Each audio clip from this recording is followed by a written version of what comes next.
Okay, so rotator cuff didn't finish on the last video, so we'll review it.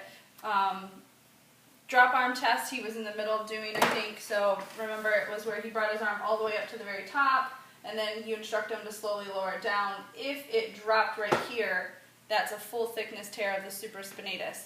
We don't usually see it in sports because athletes can compensate by using their deltoids or their traps. Okay, the one that we use mostly is called an empty can. So we'll take them into 30 degrees, and it's called scaption is the position, but 30 degrees of horizontal adduction. You'll have them hold their arm up here. No, hold your arm up. And you have them empty a can. So that's why their thumb is pointed down, because it's like they're emptying out a can. And then you have them push up against you. And if that's painful or weak, then that's a supraspinatus tear as well. Supraspinatus is the most commonly injured. So the next one is checking for serratus weakness because of either an injury to the long thoracic nerve or compression of the long thoracic nerve. They'll have scapular winging. So you'd have them do a push-up. So stand over here and do a push-up on this. We're good. Okay, so what you're looking for is right here at their scapula as they go down into their push-up. You're going to see if it wings, and it would stick up here, and you'd be able to stick your hand under it if they had scapular winging. Okay, you can stand back up.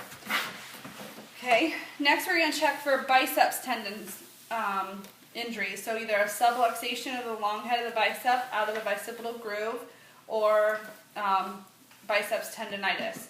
So the first one is called Speed's test. You'll have them put their palm of their hand up and then have them push up against your hand. And if they have pain here in the front of their arm, that's indication that they have biceps tendonitis. And then Yergasons. So Yergasons, you're going to hold their hand and you're going to have them, you have to help them tell them this. So you're going to open your hand up and go out into external rotation, but they won't really understand that, so you'll just instruct them to take their palm down and then rotate it out and up. And you're going to resist them doing that as you hold their hand. So push your hand out and up. And then that, if they had pain or feel a subluxing of the long head of the biceps tendon right there, that's a positive test. And then Ludington's test. So you'll stand behind them and they'll put their hand on top of put both hands on top of your head. And then you feel right here to see if they tore their biceps tendon. So they're going to push down, like he's pushing down on the top of his head, and I'm checking to see if his biceps tendon is ruptured. Okay? The other way is you would just look to see if their bicep was rolled up in there. Okay? And then thoracic outlet syndrome is the last injury we're going to talk about, and there's 4 tests that you're going to do. Adson's is... So thoracic outlet is a compression of the scalenes or the subclavian artery. So they're going to lose their pulse is really what's going to happen. So you're going to palpate their radial pulse while they do all these positions.